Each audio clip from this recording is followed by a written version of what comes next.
Hello everyone, welcome back to my channel. ఈరోజు చాలా simple and ఈజీగా సాంబార్ రైస్ ఎలా చేయాలో చూద్దామండి. ఇది ఇలా చేసుకుని కానీ తింటే ఖచ్చితంగా ఒక ముద్ద డైలీ తినేదానికంటే ఎక్కువే తింటారండి. అంత బాగుంటుంది. ఒకసారి చాలా సింపుల్గా ఎలా చేయాలో చెప్తాను. నేను ఈలోపు ఒక గ్లాస్ రైస్, హాఫ్ కప్పు కందిపప్పుని ప్రెషర్ కుక్కర్లో 3 నుంచి 4 విజిల్స్ మంచిగా ముద్దగా అయ్యేంత వరకు ప్రెషర్ కుక్ చేసుకొని పక్కన పెట్టుకోవాలండి.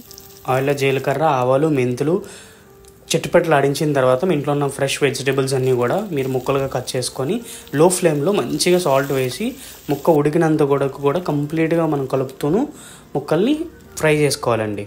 కూరగాయలన్నీ మంచిగా ఫ్రై అయిన తర్వాత చింతపండు రసంలోని మనం ఉప్పు, కారం, కొంచెం బెల్లము, కొంచెం పసుపు, కొంచెం సాల్ట్ వేసి మంచిగా మిక్స్ చేసుకోవాలండి. ముందుగా ఉన్న రైస్ ఉంది కదా, దాన్ని వేసుకొని మంచిగా మిక్స్ చేసుకోవాలి. చివరిగా ఆయిల్లో పోపులు, జీడిపప్పు వేసి మంచిగా మీరు మరొక్కసారి తాలింపు పెట్టినట్లయితే రుచికరమైన సాంబార్ రైస్ రెడీ అండి. Thanks for